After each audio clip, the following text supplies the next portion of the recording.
नमस्कार सांगमाने जय जगन्नाथ से दिन थिला 12 दिनर दक्षिण भारत भ्रमणर मोर से दिन शेष दिन अपराह्न समय पहुँची आम जाकि विजयवाड़े ଯେଉଁଠି ପ୍ରଥମେ ଆମେ ଉଣ୍ଡାବାଲି ନାମକ ଗୁମ୍ଫାରେ ଯାଇକି ପହଞ୍ଚିଥିଲୁ।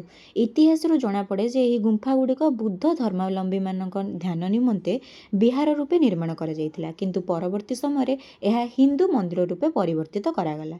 ସବୁଠାରୁ ଆକର୍ଷଣର କେନ୍ଦ୍ରବିନ୍ଦୁ ହେଉଛି ଅନନ୍ତ ଶୟନରେ ପୂଜା ପାଉଥିବା ଭଗବାନ ବିଷ୍ଣୁଙ୍କର 16 ଫୁଟ ଲମ୍ବା ମୂର୍ତ୍ତି ପ୍ରତିମା, ଯାହାକି ଗୋଟିଏ ମାତ୍ର ଗ୍ରାନାଇଟ୍ ପଥରରୁ ତିଆରି ହୋଇଛି ବୋଲି ବିଶ୍ୱାସ କରାଯାଏ, ଯାହା ଗୁମ୍ଫାର ଦ୍ୱିତୀୟ ମହଲାରେ ପୂଜା ପାଉଛି।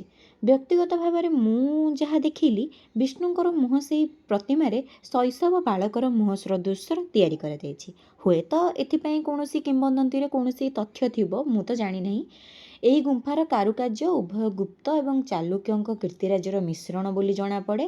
ସକାଳ 9ରୁ ସନ୍ଧ୍ୟା 6 ପର୍ଯ୍ୟନ୍ତ ସର୍ବସାଧାରଣମାନେ ଦର୍ଶନ କରିପାରିବେ, ଯେଉଁଥିପାଇଁ ସମସ୍ତଙ୍କୁ 25 ଟଙ୍କା ଲେଖା ଜଣକା ଟିକେଟ୍ କରିକି ଯିବାକୁ ପଡ଼େ। ତ ଆପରେ ମୁଁ କେଉଁ କେଉଁ ସ୍ଥାନକୁ ଯାଉଛି ଦେଖାବା ଆଉ ଗୋଟେ ନୂଆ ଭିଡ଼ିଓରେ। ଯେତେବେଳେ ବି ବିଜୟୱାଡ଼ା ଯାଉଛନ୍ତି ଏହି ଗୁମ୍ଫାକୁ ନିଶ୍ଚିନ୍ତ ପରିଦର୍ଶନ କରନ୍ତୁ। କିଭଳି ବୌଦ୍ଧ ଧର୍ମାବଲମ୍ବୀମାନଙ୍କ ପାଇଁ ଗୋଟିଏ ଭଲ ସ୍ଥାନ ହୋଇଥିଲା ଏବଂ ଏହା ହିନ୍ଦୁ ମନ୍ଦିରରେ ପରିବର୍ତ୍ତିତ ହୋଇଯାଇଛି, ସେ ବିଷୟରେ ମଧ୍ୟ ଆପଣ ଜାଣିପାରିବେ। ରହୁଛି, ଦେଖାବା ଆଉ ଗୋଟେ ନୂଆ ଭିଡ଼ିଓରେ ନୂଆ କଥା ସହିତ। ଧନ୍ୟବାଦ।